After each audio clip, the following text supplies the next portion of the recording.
Hi, I'm Simon from the Fort William Ellis Brigham, and this is your pro guide to everything you need to know about ice axes.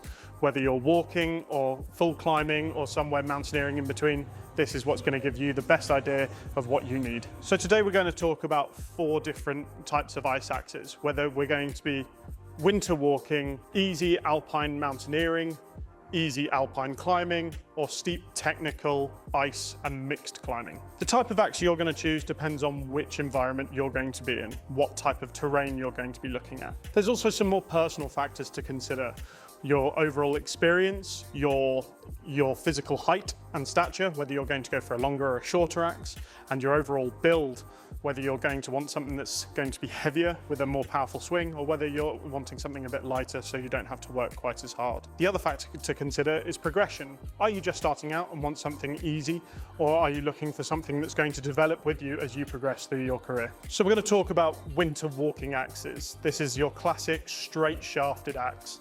Something that is going to be ideal for you if you are looking to bag Munros in the winter, or you're going to be in Wales or the Lake District looking to do winter fell walking. A straight shafted axe is generally for those who are looking for non-technical winter routes. The key features to consider when you're looking at a winter walking axe is that it has a straight shaft and that allows you to plunge it into snow or give you more stability. It's also really going to help if you do lose your balance, that you're able to self-arrest more easily and comfortably. Winter walking axes tend to have a wider adze, which is this part at the back, and that allows you to cut steps more easily and dig into the snow. Once you've decided that you are looking for a winter walking axe, the main things to consider with sizing are its overall length. Best way to do that is have a look at 2 parts. I would consider how long it is when you're holding it by your side, and generally we consider that it probably wants to be touching the top of your boot. And when it comes across your chest, is it comfortable for a self-arrest position? Alpine mountaineering axes are for someone who's going to progress into more technical terrain, potentially Scottish Winter Grade 2 or Alpine ridge walking, something that's going to allow you to get onto steeper terrain than a general walking axe. The features of an Alpine mountaineering axe reflect that we're going into steeper terrain. Whilst we still have a straight lower shaft, we're now starting to see some curvature in the upper shaft. The straight lower shaft allows us to still use it as a general walking axe, whilst the curved upper shaft is when we're on more technical terrain. It's going to give us better swing for climbing and also give us an option for daggering and giving us clearance on our knuckles. Alpine axes tend to be a little bit shorter than walking axes. We're looking something more like 50 to 60 centimeters maximum. This still allows us to use it like a walking axe, but it's going to be much more comfortable when it comes to swinging. We see more variation with Alpine winter axes, whether they're longer, a bit more traditional for your winter walkers who are getting into more technical terrain, anything up to ski tourers who want something much lighter weight and potentially fits inside their rucksack when they're skiing. When using walking axes or alpine axes, we might choose to use a traditional walking leash. That's going to attach to the top of the ice axe to our wrist. It's going to reduce the chance that we lose our axe.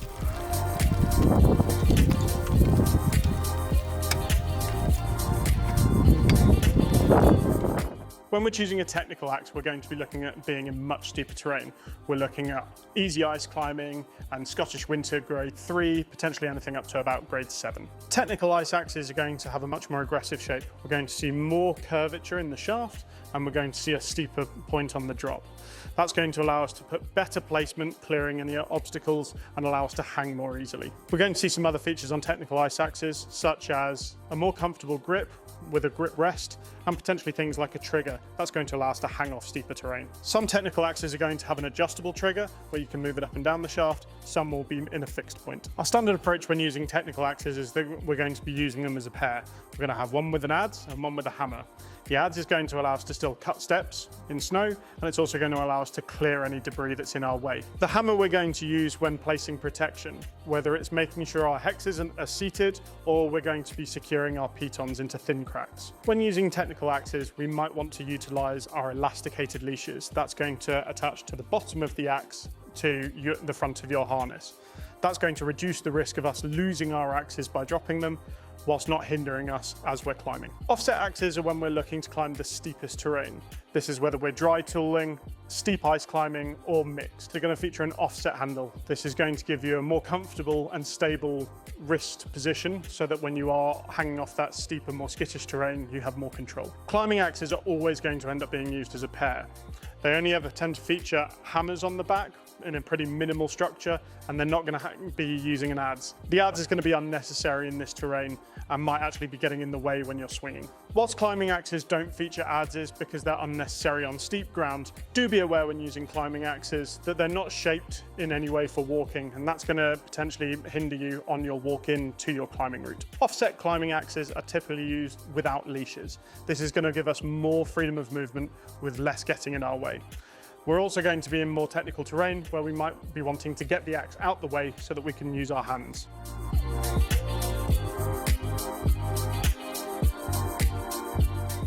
Picks on technical and climbing axes can be either T rated or B rated. A B rating is lower. That's going to be something that's a bit thinner and a bit softer, allowing us to get into thinner ice and cracks. A T rating is going to be a stronger, harder material that is going to be able to take more abuse on mixed terrain and is also going to allow us to torque it. Axes can either have a T rating or a B rating. If we have a T rating, we'll be able to see it on the shaft. That's going to be an axe that is stronger overall, able to take more punishment and more torque.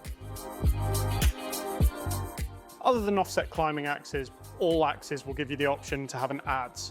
The adze is the part at the back of the head that's going to allow you to dig snow, cut steps, or clear holes. When using mountaineering or climbing axes, we're also going to be potentially using a hammer. Hammers are again on the back in the same position as the adze, and they're going to come in a variety of sizes, allowing us to place either protection into steeper terrain or bury anchors. More technical climbing axes are often going to feature pick weights. That's the part attached to the pick that is literally going to give more weight in that pick. It's not necessarily going to make it easier when it's carrying them in because it's going to make things heavier, but it's going to give you more momentum in the swing to bury the pick into the ice. If you are considering getting some ice axes, chances are you're probably going to be looking at crampons too. Please take a look at our buying guide here.